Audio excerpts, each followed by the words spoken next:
আসসালামু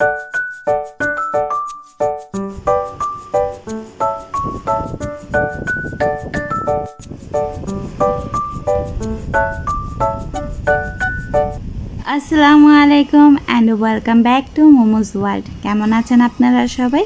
আশা করি সবাই অনেক ভালো আছেন। আলহামদুলিল্লাহ, আমার ফ্যামিলিও খুব ভালো আছে। আজকে আপনাদের সাথে একটা মিনি পিৎজার ব্লগ শেয়ার করব। হ্যাঁ, থাম্বনেল দেখে তো হয়তো অনেকেই বুঝে গিয়েছেন। সো কিভাবে ঝটপট রান্না করা যায় সেটাই দেখাবো। ঘরে খুবই অল্প জিনিস দিয়ে আজকে মিনি পিৎজাটা তৈরি করব। তো ফার্স্টে সসেজেস নিয়ে নিচ্ছি। সো আমি যে ব্র্যান্ডটা দেখালাম সেই সসেজেসগুলো আমার কাছে খুবই ভালো লাগছে, তার জন্য এই প্যাকেটটা দেখালাম। আর আমি এই মোজারেলা চিজটা ব্যবহার করব। তো ফার্স্টে খুবই অল্প তেলে আমি সসেজেস চিপস বানিয়ে ফেলবো, মানে একটু হালকা করে ভাজবো। এরপরে ভাজা শেষ হলেই আমি এর সাথে একটা ডিম অ্যাড করে নেব।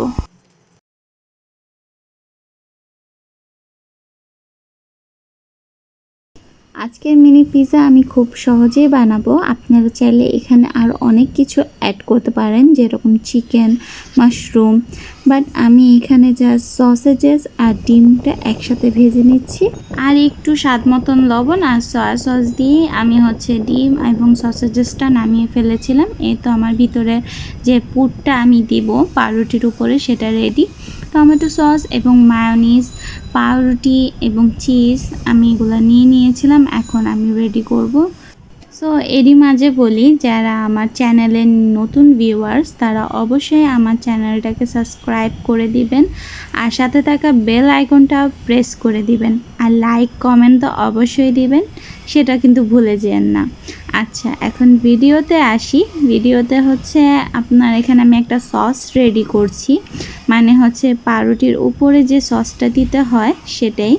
বেশি কিছু লাগে না, জাস্ট টমেটো সস এবং মায়োনিজ দিয়ে আপনি খুবই সহজে এটা রেডি করে ফেলতে পারেন।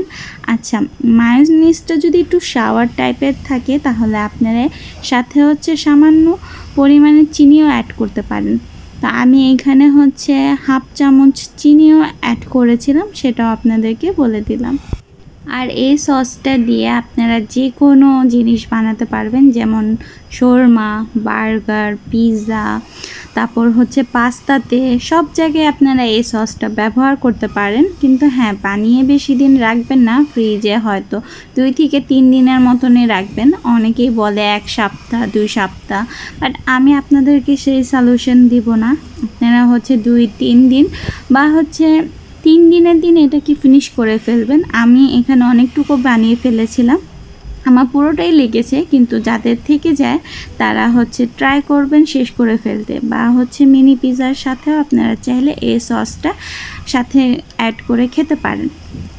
আপনারা আরেকটা কাজ করতে পারেন, এই সসটার সাথে চিলি ফ্লেক্স অ্যাড করতে পারেন, বা ভিনেগারও 1 চামচেরও কম দিয়ে এটাকে স্টোর করতে পারেন। তো দেখতেই পাচ্ছেন সসটার কালারটা অনেক সুন্দর হয়েছে। এখন আমি ব্রেডগুলোকে সাজিয়ে নিলাম। আমি 4টা বানাবো আজকে, তো এতটুকু সসেই যথেষ্ট। তো ফার্স্টে আমি 1 চামচ করে দিচ্ছিলাম, তো পরবর্তীতে আরেকটু দিয়ে আমি এটাকে ভালো করে উপরে মেখে নিব। ডিম এবং সসেজেস দিয়ে যে আমি পুরটা বানিয়েছিলাম একটু একটু করে সবগুলাতে ছড়িয়ে ছিটিয়ে দিচ্ছি এবং উপরে চিজ দিয়ে দিব। আচ্ছা, আমি বাচ্চাদের জন্য বানাচ্ছি, তার জন্য আমি চিলি ফ্লেক্সটা উপরে অ্যাড করব না। আপনারা চাইলে গোলমরিচের গুঁড়া এবং চিলি ফ্লেক্স যেগুলা বা হার্ব এগুলা দিতে পারেন, তাহলে আরেকটু মজাদার হবে। এখন আমি আমার মন মতন যতটুকু যা লাগবে উপরে টপারগুলা দিচ্ছি। কিন্তু আমি 5টা উপকরণ দিয়েই কিন্তু আজকের মিনি পিৎজাটা বানিয়ে ফেললাম।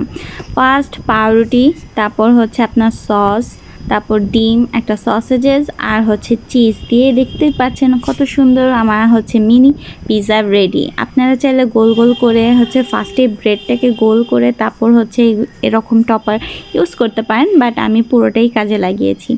এখন আমি একটা তাওয়া বসিয়ে নিলাম, কারণ আমি আজকে ওভেনে না, আমি চুলায় রেডি করব। আর এখানে সামান্য পরিমাণে তেল দিয়ে তারপর আমি এই পিৎজাগুলো বসিয়ে দিব। আচ্ছা, এই পিৎজাগুলো দেওয়ার পরে কিন্তু অবশ্যই ঢেকে দিবেন। ঢেকে দিলে চিজটা খুবই তাড়াতাড়ি মানে গলে যাবে, মেল্ট হয়ে যাবে।